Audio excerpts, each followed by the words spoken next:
Ada lain kan Bapak Ibu rasa? Jendela baru. Jendela baru, jendela yang sangat besar di atas kepala kita ya. Gimana? Jadi kita perlu menyesuaikan diri ya. Mungkin beberapa bulan ke depan akan seperti ini. Jadi bersabarlah kita sampai gereja ini boleh jadi.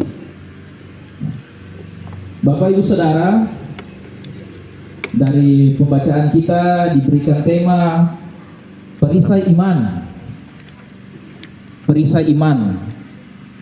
Dalam bahasa Toraja, balulang kapatunganan. Balulang kapatunganan.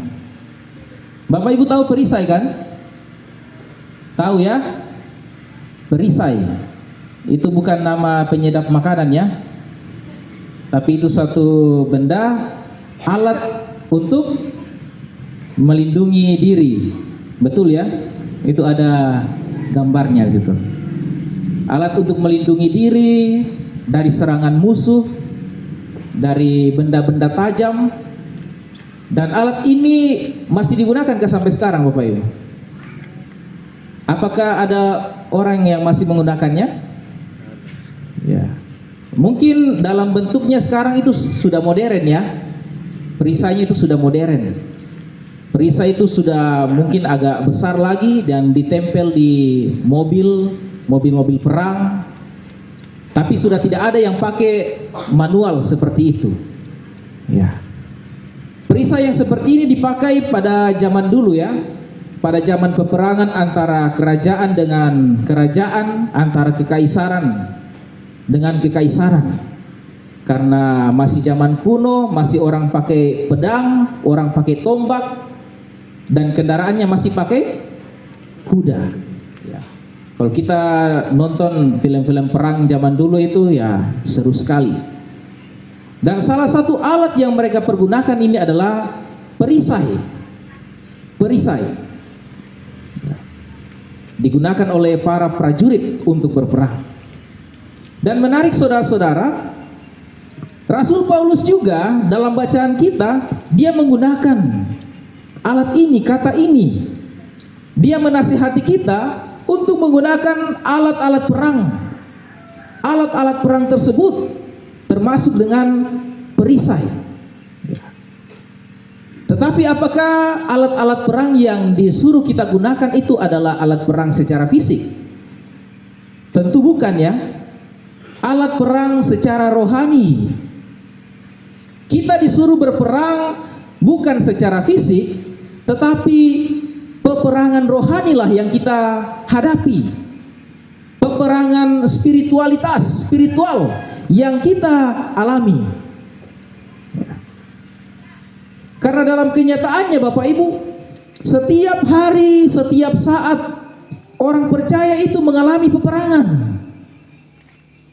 Kita semua tahu bahwa dunia ini yang kita tempati, kita tinggali sudah dikuasai oleh dosa. Dan oleh karena itu banyak sekali kuasa-kuasa kegelapan, kuasa-kuasa iblis, kuasa-kuasa setan. Ya. Bapak Ibu mau lihat setan? Mau? Coba berdiri di depan cermin. Ya, bercanda ya. Tapi bisa juga. Karena biasanya itu setan menjelma menjadi manusia. Ya, sehingga sesama kita pun bisa dipakai setan untuk menggoda kita. Betul kan tidak? Ya.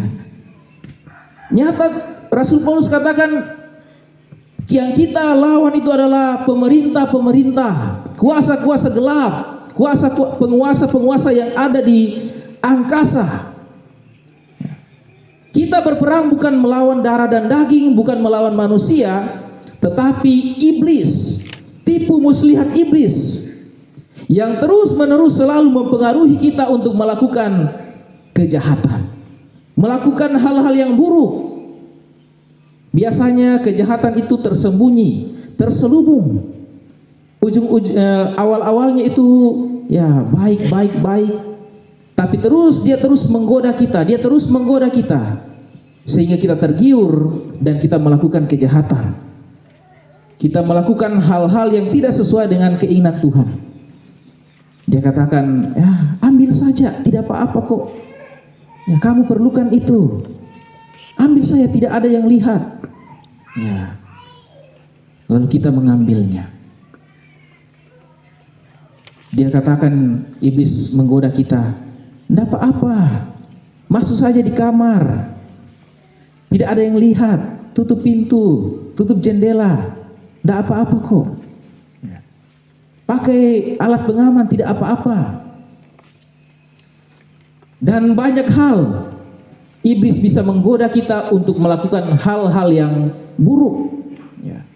Dalam membaca firman Tuhan, dalam berdoa, aduh, kamu sudah capek, sudah bekerja seharian lamanya, tidak usah, tidur saja, besok lagi. Ya. Terus dari hari ke hari seperti itu. Iblis terus menerus menggoda kita. Sehingga Bapak Ibu, kita harus perlu waspada. Kita siap sedia memakai perlengkapan senjata Allah.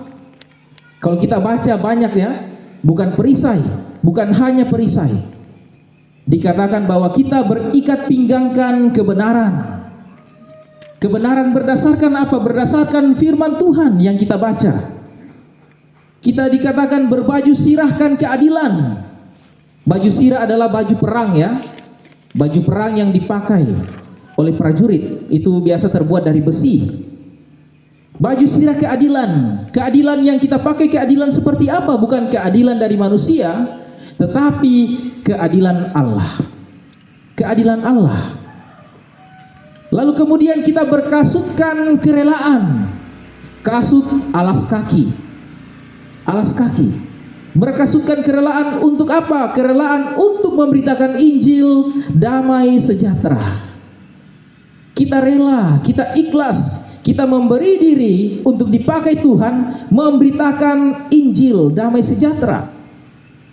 Lalu kemudian kita disuruh untuk menggunakan perisai iman. Perisai iman. Lalu kemudian berketopong keselamatan. Ketopong itu helm ya. Alat pelindung kepala seperti helm yang terbuat dari besi.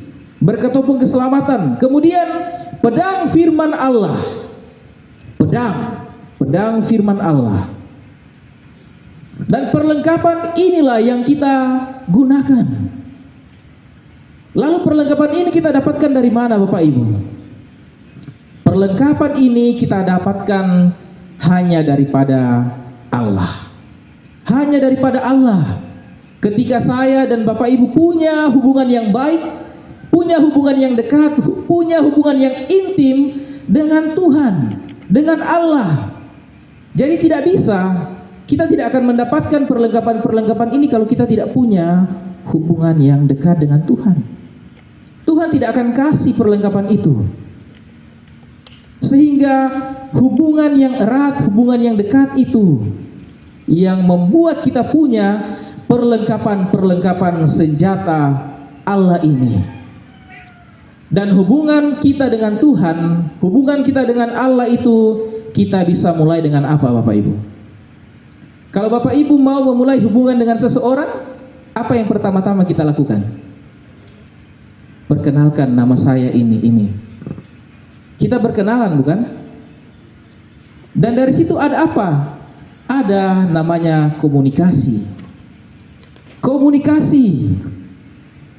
Sudahkah Bapak Ibu berkomunikasi dengan Tuhan? Sudahkah Bapak Ibu bercakap-cakap membangun hubungan pribadi dengan Tuhan? Membangun hubungan pribadi dengan cara apa?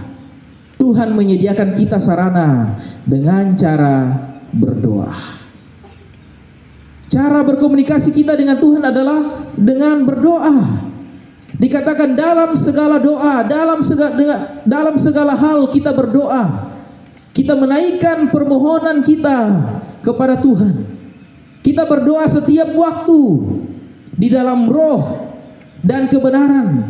Kita berjaga-jaga dalam setiap waktu.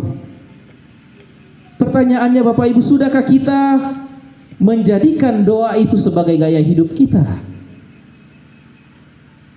Sudahkah kita memakai menjadikan doa itu sebagai lifestyle, gaya hidup kita setiap hari, setiap saat, bukan menjadi formalitas belaka. Kalau saya tidak berdoa, bukan nanti saya dibilang bukan orang Kristen. Tetapi sudahkah kita berdoa menjadi kegemaran kita, menjadi kegiatan favorit kita setiap hari, setiap saat? Tadi saya bertanya ke anak-anak sekolah minggu, siapa sini yang rajin berdoa? Tidak ada yang angkat tangan. Itu miris sekali ya. Lalu saya tanya, rajin berdoa atau tidak? Dengan gayanya dibilang, jarang.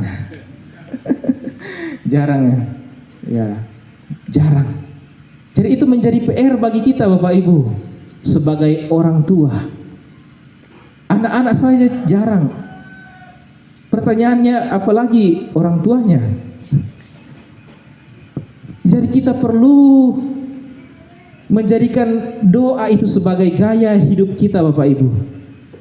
Ya. Pemazmur mengatakan bahwa dia selalu rindu dekat dengan Tuhan. Adakah kerinduan kita untuk selalu dekat dengan Tuhan? Dia katakan bahwa berbahagialah manusia yang kekuatannya di dalam Tuhan, yang berhasrat mengadakan ziarah ke rumah Tuhan. Punyakah kita kerinduan itu? Kita menunggu kapan ya hari Minggu lagi ya? Tidak sabar untuk pergi gereja. Rindu untuk bersekutu, bersiarah ke rumah Tuhan. Kapan ya ada lagi ibadah-ibadah, kebaktian-kebaktian. Saya rindu untuk membaca firman Tuhan, untuk merenungkan firman Tuhan. Jangan kita katakan, aduh maleo miki makumpulan, aduh sitamuo miki lah solayato. Bukan itu yang menjadi motivasi kita untuk datang kepada Tuhan. Tetapi kerinduan yang dalam untuk bersekutu dengan Tuhan, terutama lewat doa ini. Yang dimaksud perisai iman ini, itu doa. Doa mengubah segala sesuatu. Sebab itu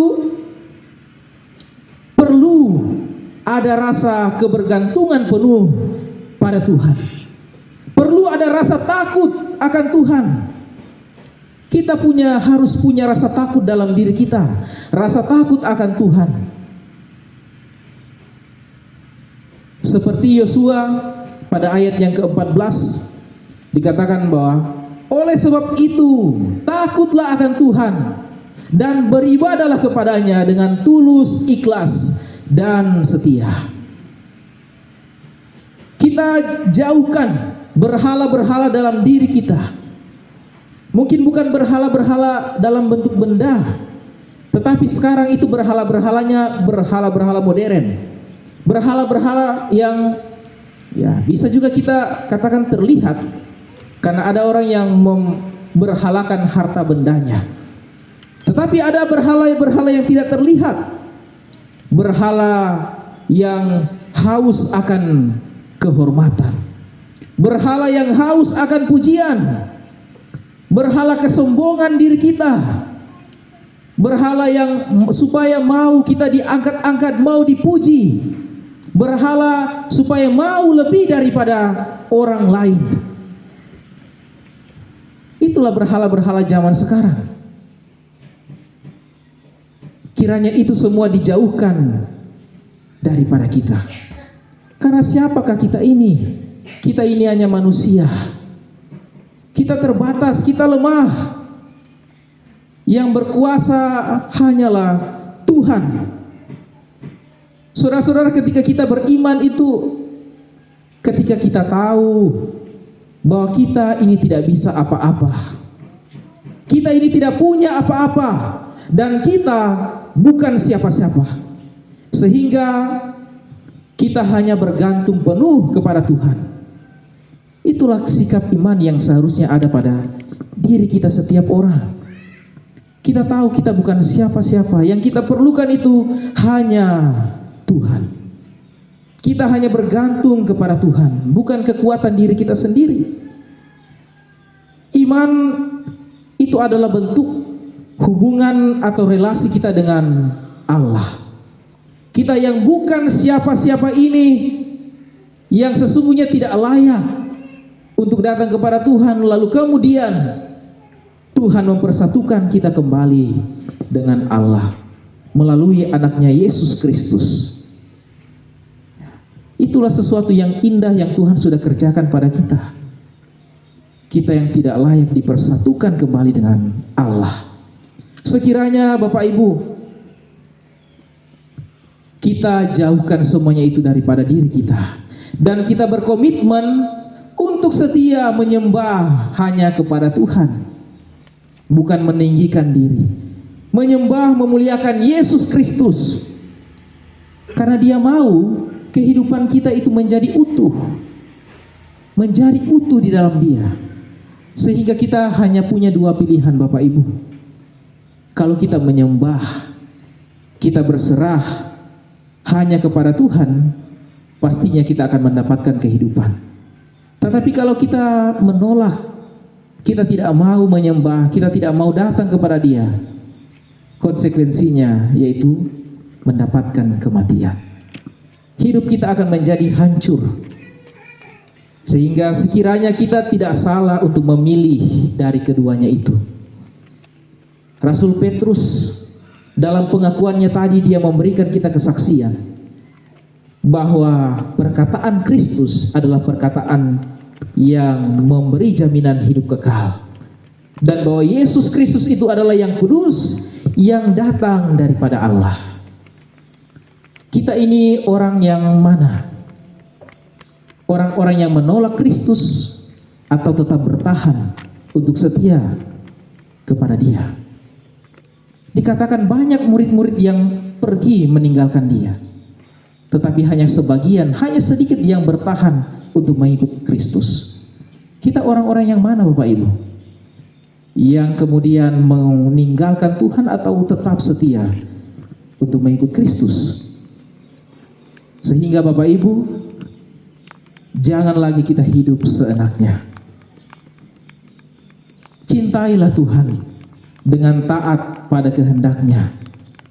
Bangunlah hubungan pribadi dengan Tuhan lewat interaksi, lewat komunikasi, lewat membaca Alkitab, lewat berdoa setiap hari.